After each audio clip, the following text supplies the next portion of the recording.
Holiday, we bit with another video, man. Yo, thanks for everybody that's tuning in right now. But before we get into the interview, disclaimer: we don't have nothing to do with nothing that came before with whoever we interviewing after you see this video. You get what I'm saying? This is purely journalism. You get what I'm saying? We know how the streets is. Y'all try to, oh, you was with this person, that person. Don't check yourself out your spot and think you're gonna press the issue on us because you got an issue with somebody that we interviewing and we don't got nothing to do with that. Don't check yourself out your spot and do that. You know what I'm saying? Dudes be real good at starting the war. Don't start the war. At all. And we understand things happen. We understand this, we understand that. Yeah. But fortunately, we wasn't in that. You know, we just doing our thing to push out this narrative, and we gonna do that. And you know, we just doing our thing to push out this narrative. We're talking to the people. So again, we don't have nothing. And condolences to Nothing. any of the families that All the way. may be affected by somebody that we interviewing or whatever the case be. Condolences, love. But this is why we do what we do. We doing this to put the narrative out there, have the conversation. A lot of stuff that we're going to be doing that y'all may see in this conversation going to be a lot of accountability. I ain't holding nothing back from niggas. I ain't holding nothing back from niggas. You know what I'm saying? So at the end of the day, you know, don't start the war. Yeah. Just appreciate the content. If you don't like it, you don't got to comment. Nothing. Yeah. You know what I'm saying? Just don't start the war. Don't act crazy. We just are doing us. Fuck the streets. Fuck the streets. A man who the Philadelphia district attorney calls a contract killer is facing new charges. Stephen Williams is now charged with 4 counts of murder, conspiracy, and weapons offenses. Authorities say he collected thousands of dollars as a killer for hire over the past 2 years. Williams is accused in ambush-style shootings of 4 victims in Francisville, Ronhurst, East Mount Airy, and West Oak Lane. Williams is now behind bars on unrelated charges. You good over there, Fetty? It's basically just the contract killer that was collecting all the collecting money for doing all the hits in Philly. But there's him locked up, so we about to see what's going on, what he got to say. Alright.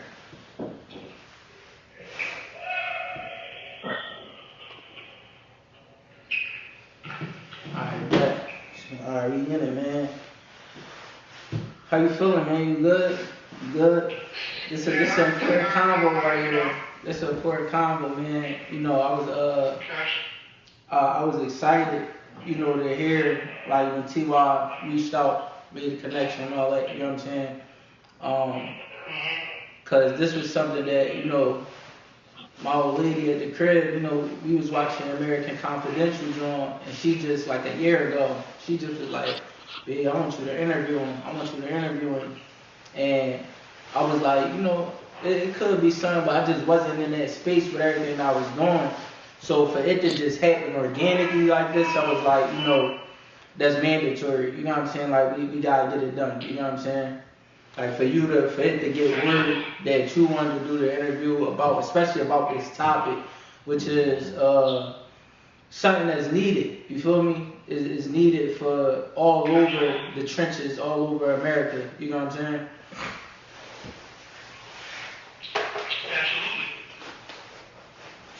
So we got my you know, everybody know me, Manny 215, if you know it's the mayor. You know what I'm saying? Got my brother Cash. Yeah, Power, Cash. We familiar with each other, bro. You already know.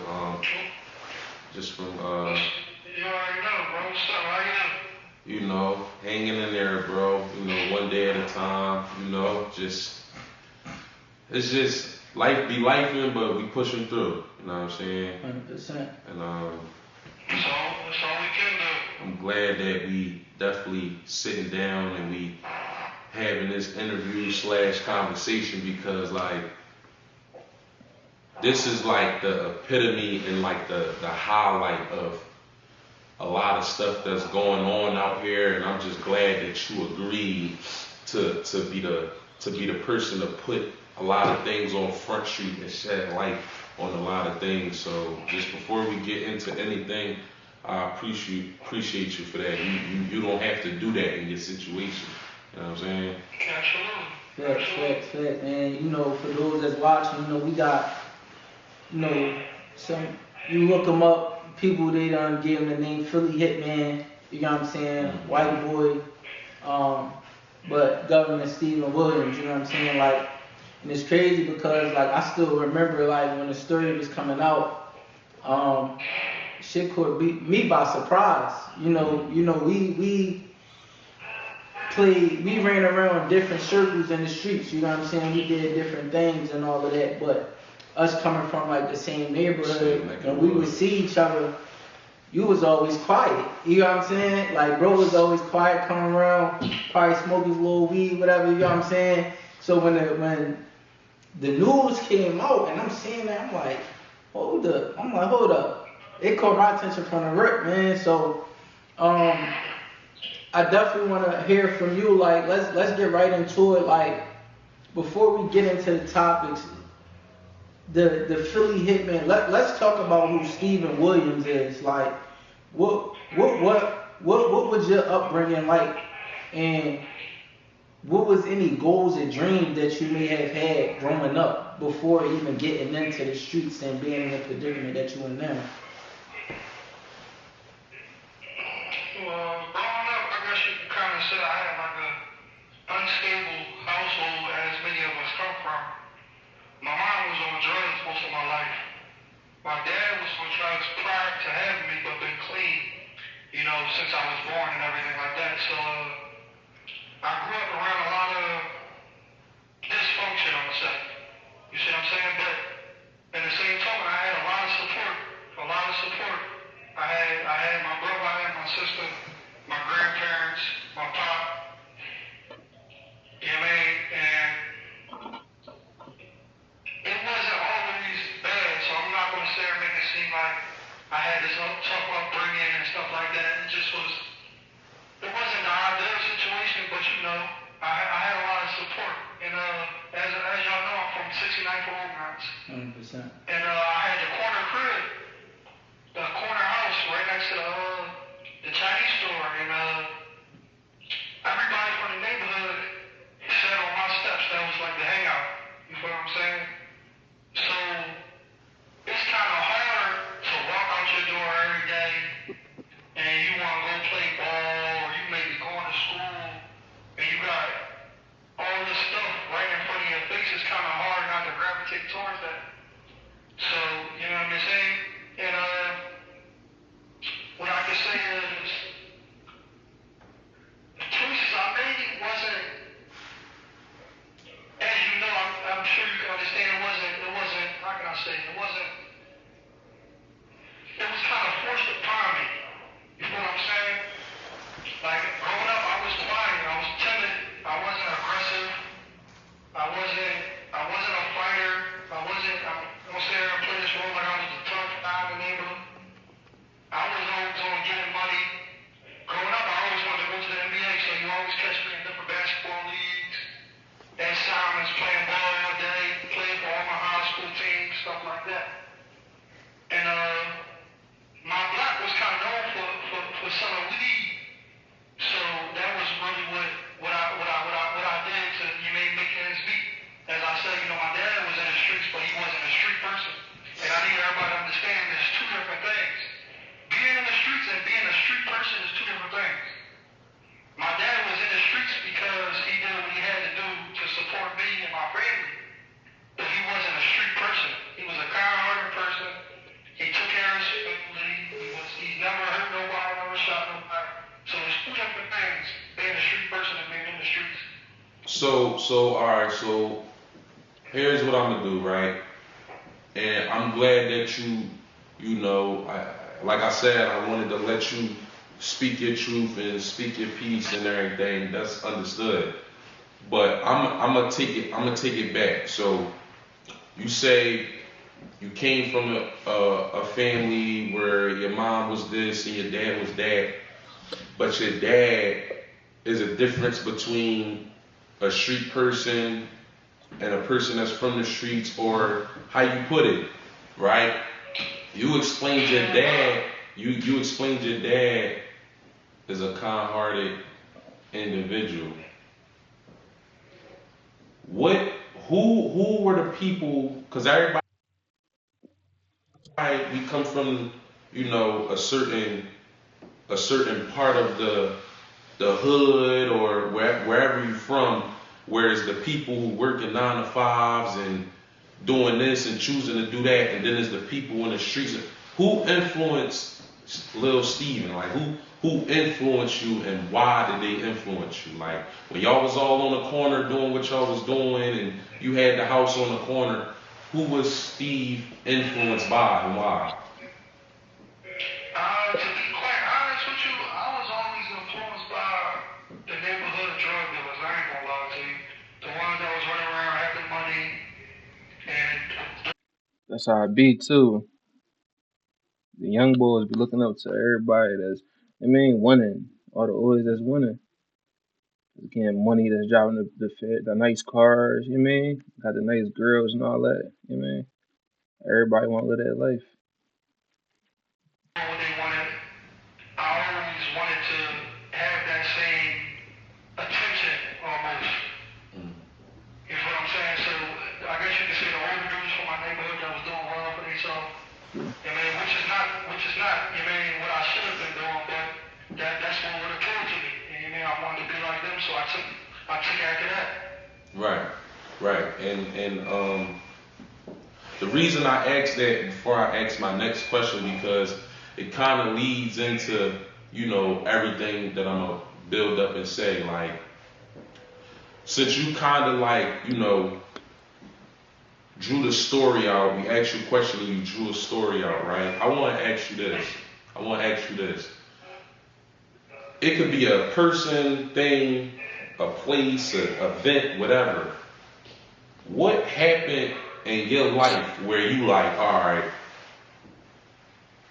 the streets as I know it is what I'm partaking in. Like what situation happened or what people it could be anything because people don't talk about that in life. It could be a traumatizing one. It could be a one like you was looking up to certain people and that's just one of the but I want to know like what happened in a event. You could have been young, a teenager. What happened that made that you want to pursue the streets as we know it? That's a great question. I And appreciate it, bro. honestly, I'm gonna give you the honest truth, but not what I want to say, but what I actually feel is the answer to that. I feel like it was watching my mom on drugs. I honestly feel like Mm. that that traumatizing upbringing, and that was like all I really knew. You know what I'm saying? Like, and it's like I didn't know a life outside of that. Mm. Mm. I watched my mom in trap houses. I seen a lot of stuff growing up, and I feel like that kind of like unconsciously directed my path. Mm. Okay. So, Because I can't sit and say I came from a bad upbringing where I didn't have a lot of support. I had a great situation, I had a great family, but it was traumatizing events you don't never forget them. Right. right, right. Absolutely. So, all right, we know what you in jail for, right? And it, you already been sentenced Yeah, I'm saying I got 40 to 80. 40 to 80, right? So we know that you've been labeled the Hitman of Philly, right? If you feel comfortable answering this, you can. If not, we move on to another question. But take us to like the mentality, right? When you went and you caught your first joint, like what was that mentality before, by going into it, after you did it, and did it change over time? My first, I never like I said, I was never a violent person. I never like, I didn't grow up like that. But my first homicide that I caught, it definitely changed me. I remember that night vividly. And it was an accidental homicide. It was one of them scary joints you shoot from a block away. And I got in the house, turned on the news, and found out somebody died. And I was scared. I ain't gonna lie, I was scared. I was scared. There was a couple of people with me. They acted like it was normal. I guess it was normal to them. And I was scared. And it kind of like, once I got away with it, it kind of gave me a sense of power. Like, dang, it's that easy. And it's like, when I took it and I ran with it. But it wasn't the narrative of this Philly Hitman. They picked the narrative of Philly Hitman. Anybody can just contact me and say I got this amount of money. I want this person dead. That's not how things work. That's not how the streets work. That's not how it happened. Everything I did was to people trying to do something to me. Did I get paid in the process? Yeah. I ain't gonna say a lot to you. Yes, I did. But who wouldn't? You got these young boys out here running around with me. I think somebody that's already trying to kill me and get paid for it. Why wouldn't I? Right. So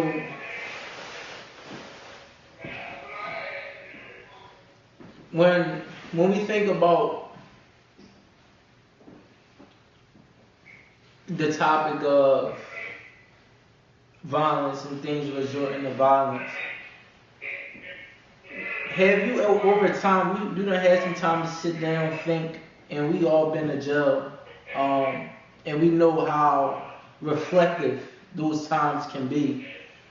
What is some advice of conflict resolution, right? Because I always say to people that the first step to protection is prevention. Like they always tell us as men, we gotta protect and provide. Like we gotta protect and provide. But they never tell us how. So when we think about the first step to protecting and prevention, what is some advice that you could give to maybe a young guy that's running around, he doing his joints, or he got an issue with somebody right now and he thinking about, yo, I'm about to take it there with him. Next time I see him is on. What advice of conflict resolution, if any, that you can give to the streets right now? Well, as far as that, what I'm gonna say is I've been in jail going on 7 years, and I've been blessed to have, like I said, great support system. I don't really want for nothing, but I see so many times people mad, arguing on the phone. My homie can't send me $50. This, that, and third. My girl ain't come see me, and Oh, that's how it be, man. I did some time no stead. It be the small things. Be the small things. And when you doing that time, that shit really matters, man. Really matters. Especially when you ain't got nobody by your side when you doing that time. Be real. Them little things count. Yeah, you can't send me $40, $50.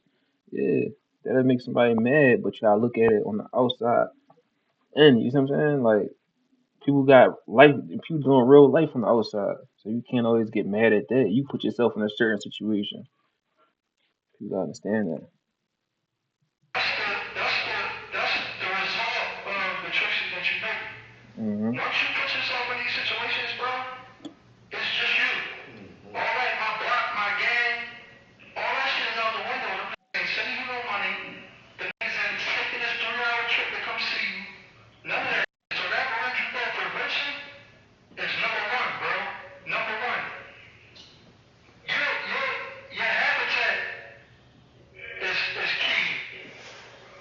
If you put yourself in situations and around people that are going to cause you to make, I can say, aggressive decisions or a violent situation, you human. We human. We mammals, bro. We taught to protect, bro. We taught to protect ourselves and our family. You want to do that. The only way to get around that is to take yourself out of these situations, bro. Out of these situations, bro. The world is so much bigger than Philly in that corner that you want, bro. I can't really tell it. I can't really tell you, you got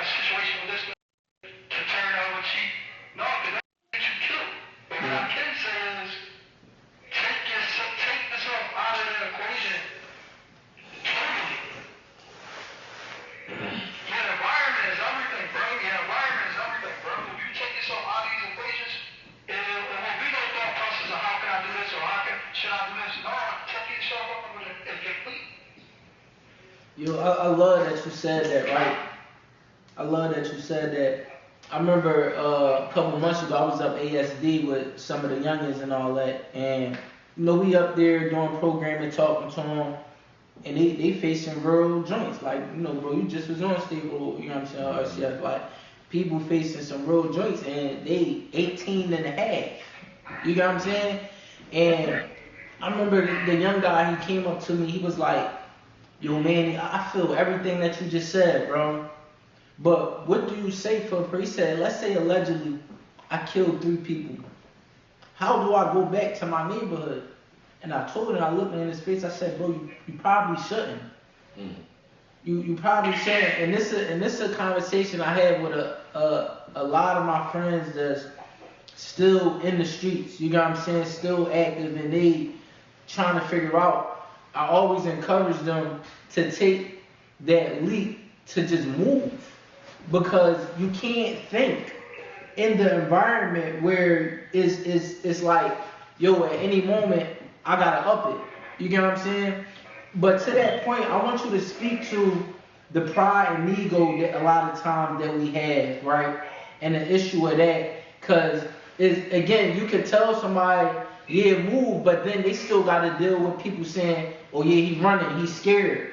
How important is it to overcome the pride and ego when it comes to doing what's best for you, having a better quality of life? And if any advice, if any, that you can give on a person to deal with the pride and ego that we carry coming from inner city neighborhoods? Pride is a daily trait to have, bro. It's a daily trait to have because you always feel like you got something to prove. Right. And you always care what somebody's saying about you. You feel what I'm saying? Like, and that's one of the biggest mistakes I had in my life was I had too much pride. I cared too much who said I was a bitch or who said they did this to me and I didn't do nothing back. But that one word, pride, will land you in jail for the rest of your life, bro. That's why you gotta stay away from all negative stuff and all negative people. You feel what I'm saying? Giving you the wrong guidance. That's shit. It'll mess you up, man. How you sitting behind bars like this, man? Nutty. It's nutty at the end of the day. Super nutty. You can't go in life thinking of a name. Because you got, bro, I'm in jail for essentially the rest of my life, bro. And what do I got to show for it? A name? Right. That don't mean nothing, bro. That don't mean nothing, bro. What matters most is, bro, family, bro. And that's my biggest thing, bro. Whether you got kids or a mom, a sister, little nieces and nephews, bro. That's my biggest hurt, bro. I like the people that you think all we know is gang, brothers, brother, and when you're in these situations, they know where to be found. Only people that's there is family. And the people that really need you, you're not there no more, bro. That all because of that pride word. It's crazy, man. Pride, we need to Touch on Look. go ahead, I'm listening. No, I was about to say, like, look. No, he knows a little lag, so I'm Oh, yeah, you behind, okay. That pride word, bro, it's daily, bro. That's all I can say is daily, bro. It's crazy, like, I always say that, like, we be willing to die for our friends, go to jail for our friends, but not live for our family. We won't go to school, we won't chill, even like turn the other cheek before it even get violent. You know what I'm saying? Like, I was just telling, look. Kanye said on that song, he said, Miami is a do 4 years in college, but they'll do 25 to life. Crazy, right? Just think about that. For real. For When real. you in situations like this, you see who really matter or who really there, bro. I don't have no friends, bro. All them niggas I was running the streets with, them niggas is gone. Only people still here with me to this day is family, bro. Family, and the top of this conversation is that message that you putting out. Yeah. That was the next joint. Wait, and that's all you got is family for in them situations. You're right, like I said. Only ones that's gonna really send you money, that's gonna hold you down, that's gonna be there, your support system the whole time you doing that time. You doing that bid. You're right. It ain't worth it, man. That was the pivot. That was nice. You want to go ahead, run. That's I know you're gonna have a lot of pushback as far as people saying that's where we come from and you can't forget the streets and this, that, and third. But at the same time, you get the streets all you got. You give your blood, sweat, your tears, your loyalty. What did the streets ever give you? Right. What did the streets ever give you in return? Jail sentences, lost family members and loved ones. It's nothing good coming. We never grew up and said, yeah, I want to sell 100 bricks, so I want to kill 30 people. That wasn't ever the goal growing up. We did what we had to do with our circumstances. It always been fuck the streets. That never was the goal, bro. These niggas is so mentally enslaved to the concept of thinking that they cannot let something to prove or they gotta this, that, and the third. No, bro, finish fuck the streets. At the same time, I'm not saying I'm not knocking nobody in the streets. I understand because you You were gotta going to get get you your going mind for out the here. facts. That never was the goal, bro. We always wanted to be basketball players or whatever the case may be. We never grew up and said, I wanna be on that corner. I wanna kill this person or I wanna be El Chapo. Nobody grows up saying that, bro. Facts. You know, so I don't wanna be a hypocrite. I don't wanna be a hypocrite and say I don't understand. I understand totally. You know, do what you 100%. gotta do. I get it. But it never was. It always was fuck the streets, bro. From day one. We just do what we gotta do when we good. 100%. Yeah. And I'm gonna Cause only some make it out the streets, man. It's only jail or death. Remember that. It's only jail or death. Only some make it out. Few. And it's very slim. You're right. Jail or death, man. That's all. So I advise you get a business. You mean? Take trips, enjoy time with your family, have some kids. You mean? Enjoy life. You're right. You get one life to live, man. One life. Enjoy that shit, man. Or you will end up behind bars, or you will end up in jail. That shit not it. Getting fighting for his life, man. And he young. say it before I swing. I'm gonna swing to you. I just wanted to add context to the fuck the street movement being like, people been saying, stay away from street stuff like that, but like really like taking that turn in 2018. This what I'm on. You know what I'm saying? Made the song, made the movement. I had made shirts. I ain't really had the money at the time to drop it. But I think what people miss about the term fuck the streets is that it's not about the people. We understand the circumstance that make people get into the streets, right? But it's about the mentality. It's about the mentality and what everybody we know that, right? That a lot of people once you get in the streets, you want to get out. You know what I'm saying? Once you want it, you like, dang, how can I get out, right? And a lot of people don't know how to navigate that space, and what they miss is that people don't understand that in order to change your life, you have to become a new person. You can't be the same person that you was yesterday and think that you're going to embrace this new lifestyle tomorrow. So when we talk about the mentality, fuck the streets is a mentality. Fuck the streets like is again, you may be going you got some issues with some niggas, but it's like, man, I'm playing the long game. Let me go out South Carolina. Where I can breathe a little bit. You know what I'm saying? Where my Real rap, you gotta get away sometimes, man. You gotta get away. You gotta change the surroundings, the people you dealing with, associating with, everything. You gotta change everything. You gotta start fresh, live a whole different life, man. Real rap. Like right now, I'm on house arrest. I can't do nothing. You know what I mean? But I'm not trying to be in the streets. I'm not trying to go back to the streets. I just came home. That's why I'm on house arrest. Like real rap. It's no joke out this young man. Dead or in jail. That's the only place you wanna land at. It's not no. It's not too many. It's no successful people in the streets. It's none.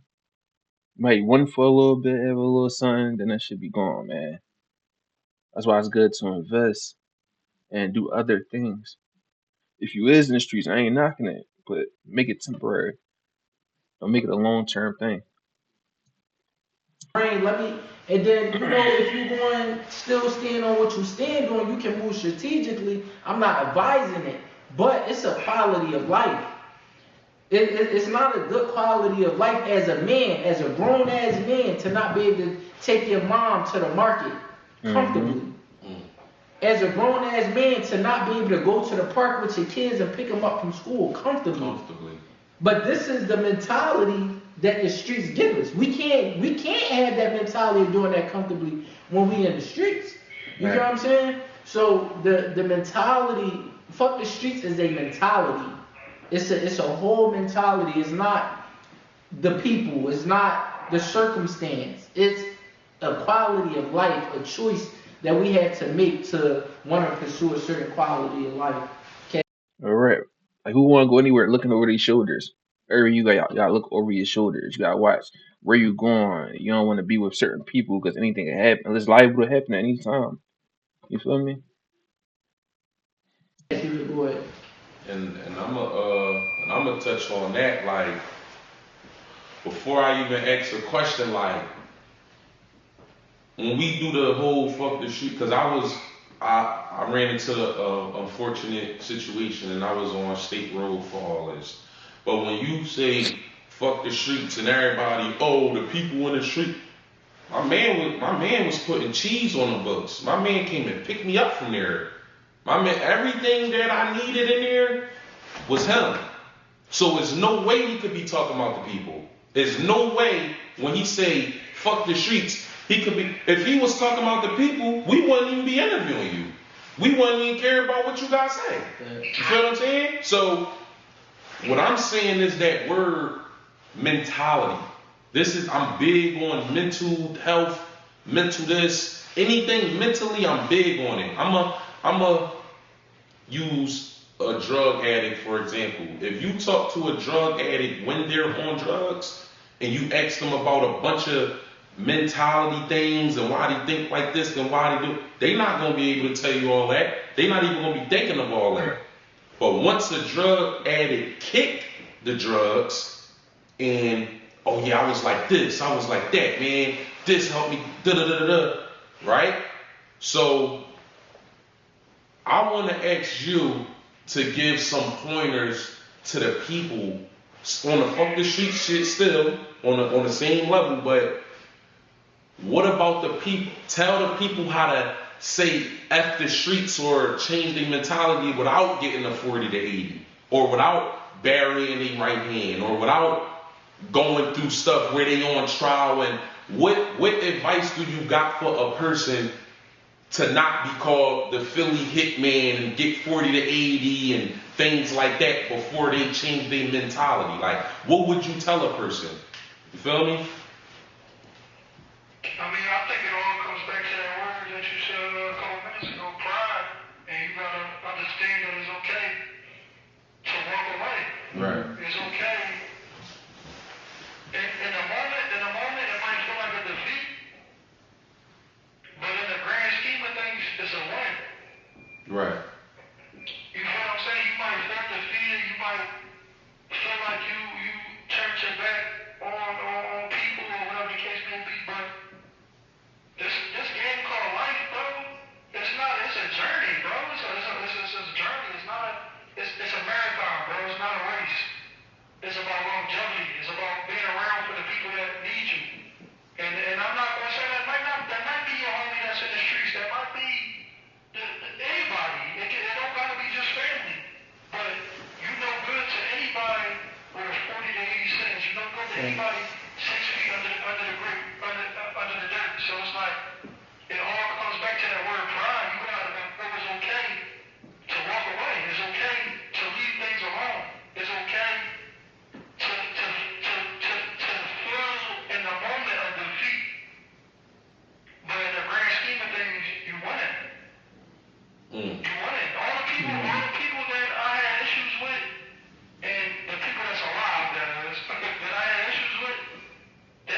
Mm. Mm. It's okay to walk away. It's okay to walk away. The word that comes to mind for me is foresight. Foresight and perspective.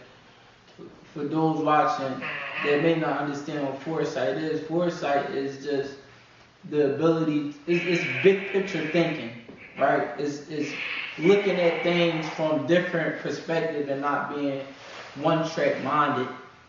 That the streets put us into a lot of times, and I always like to make the distinction that there's a difference, right?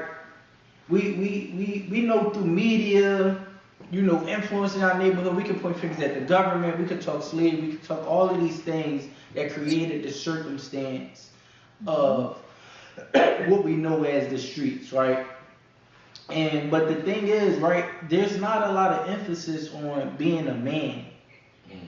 When you talk to people, they say, man, I'm a real nigga, I'm a street nigga, I'm a real one, whatever. But I think a big distinction has to be in being a man, right? Because as a man, I got a family at home.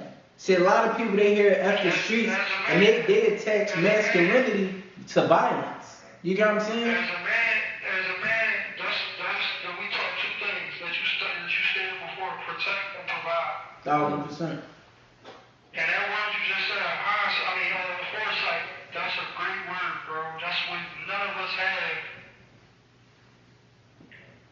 People like me, that's what we don't have. We thinking the here and now. You know what I mean? To be a man is to protect and to provide.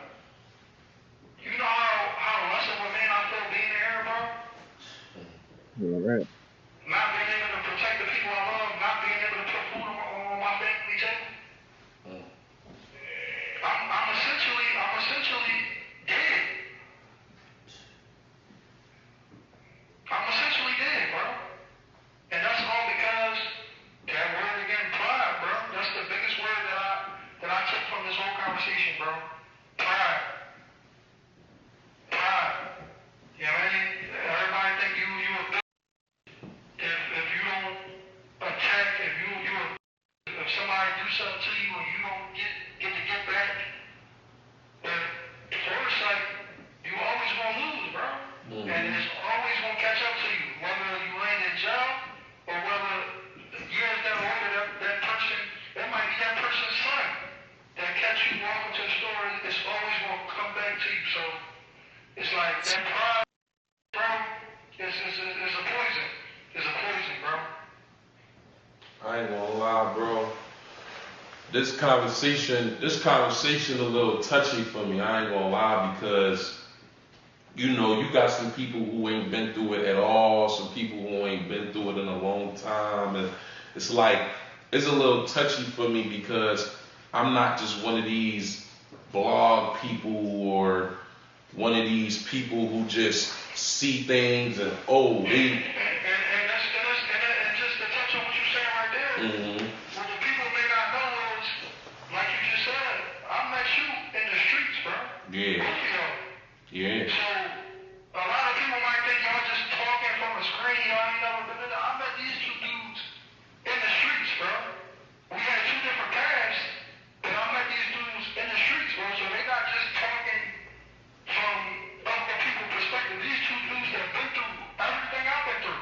It might not have been to that magnitude, but they've been through everything I've been through. So they just had the foresight to see the end game. It's all about the end game, bro. Yeah. And the purpose of this conversation too, like just to stay on that foresight, is to offer that to people that's still in the streets. And that's why I go so hard like I do, because my hope is if you picking up what I'm putting down, you can gain the foresight that I had gained to be able to make my 180 and say, man, fuck that.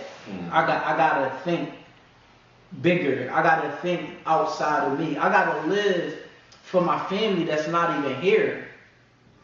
You know what I'm saying? And what I mean by that is like, a person may not have kids. I remember my last time getting locked up. My son mom was 6.5 months pregnant, and I'm looking at 11.5 to 23 months. Out Cumberland County, got locked up with weed, lean, all that. You know what I'm saying? So it's like to sit there and say like, dang, no, I gotta make a decision. Cause at that moment in jail, I was like, yo, I'm ready to go to jail. Cause they questioned me about some drugs on campus because they seen my card.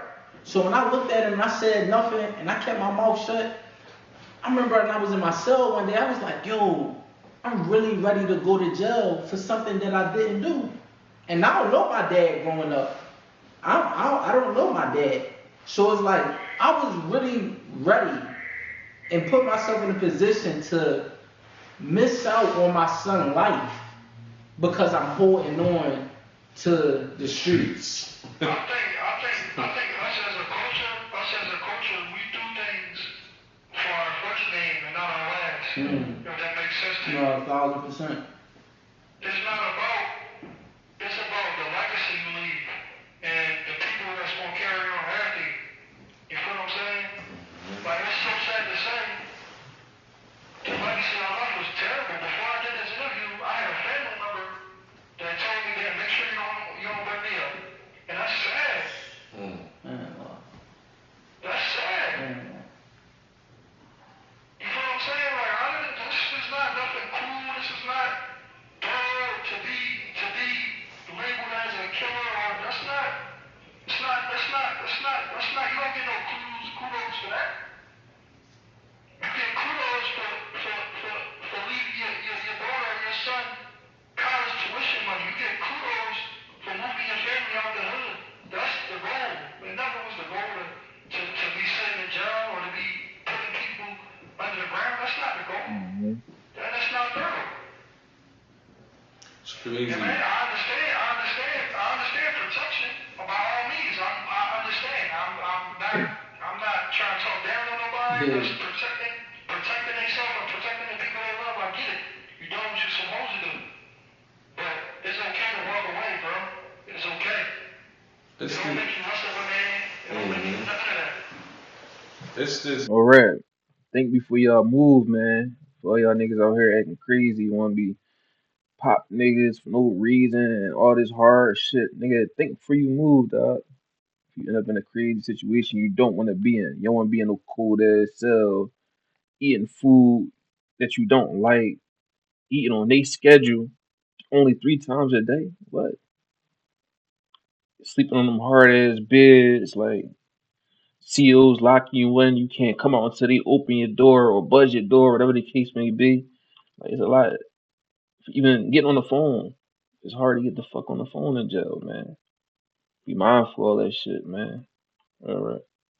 It's this thing going on, right?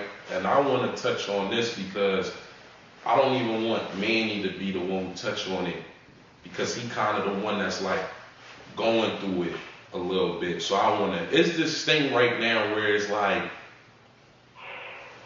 a bunch of street people, in quotation, taking the fuck the streets thing and being like, how's it fuck the streets and how's it this when this? If you say fuck the streets, that means you wasn't in them and this, that, and the third. I just seen somebody comment on her John and said, you say. Listen, I'm gonna make an example. Somebody just mentioned to me the other day. I think Clee did an interview on podcast, whatever he got going on. And I guess he was bashing the fuck the streets movement. Yeah. Right.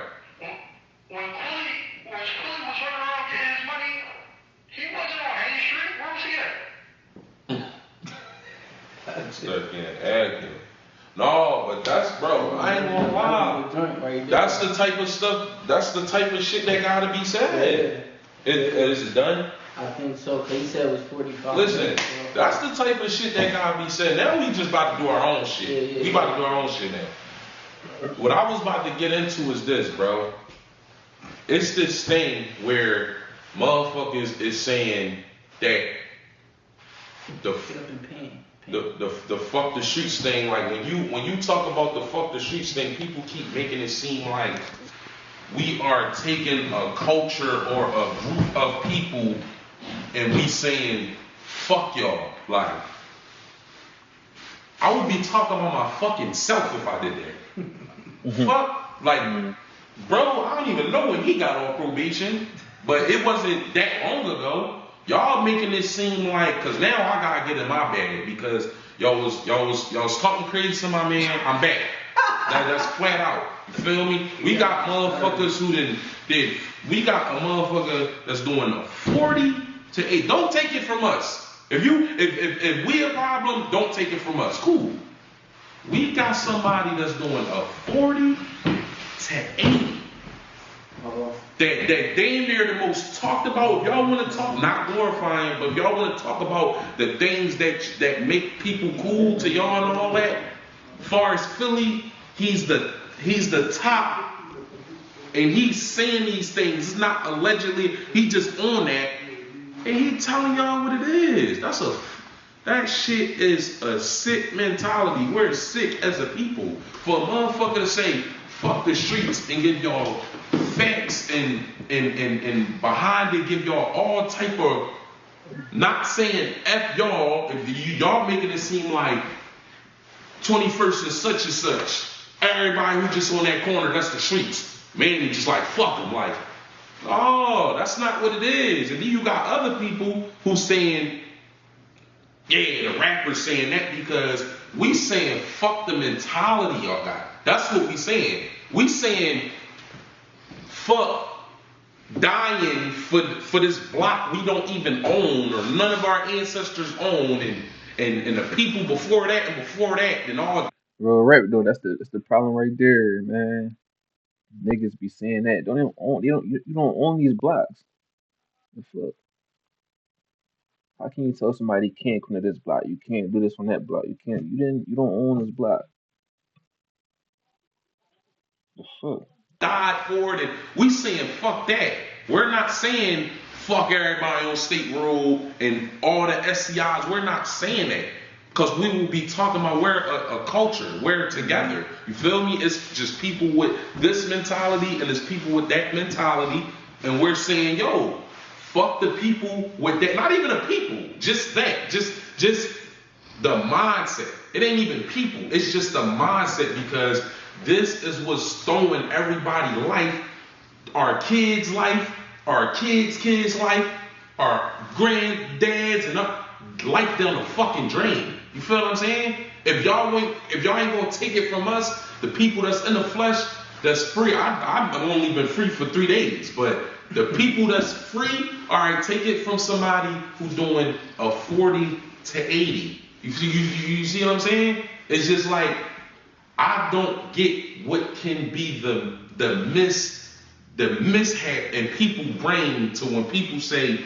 a person say fuck the streets is a problem. I'm gonna add this too, right? Like, I don't get it, bro. even to like saying, let's touch on fuck the streets as it relates to the people. When you get on the fuck the streets mentality, at some point you do gotta be on that with the people. Right. Because we know the streets tell us staying the same is real. You gotta go to the same places, be around the same people, doing the same things. Soon as you not around niggas no more, you switched up and niggas wanna act crazy towards you. Right. So at that point, you gotta be like, yeah, fuck y'all. Yeah. No bullshit. Because if a motherfucker got an issue with you making a decision to better your life, you gotta say F him. Right. You gotta say F him. And as a man, if they wanna take it there and make it an issue, stand on what you gotta stand on for the betterment of your life. Right. I would much rather somebody go through it for a cause. Right. You know what I'm saying? Like, dang, this nigga got an issue with me because I'm not coming around spending time with my family. I got a job and all that. Man, you saying I switched up and I'm nutty and now you trying to press the issue on me? Alright, whatever. Yeah. But the thing is, right, it's a mentality thing. When you have that mentality, it do boil you down to the people. Because everybody that's saying something about me saying F the streets is fuck y'all. Mm-hmm. Why? No, real rap. That's it though, y'all. Thanks for watching, man. If you haven't watched the rest of my stuff, go watch, like, and subscribe for me. Show some love, man.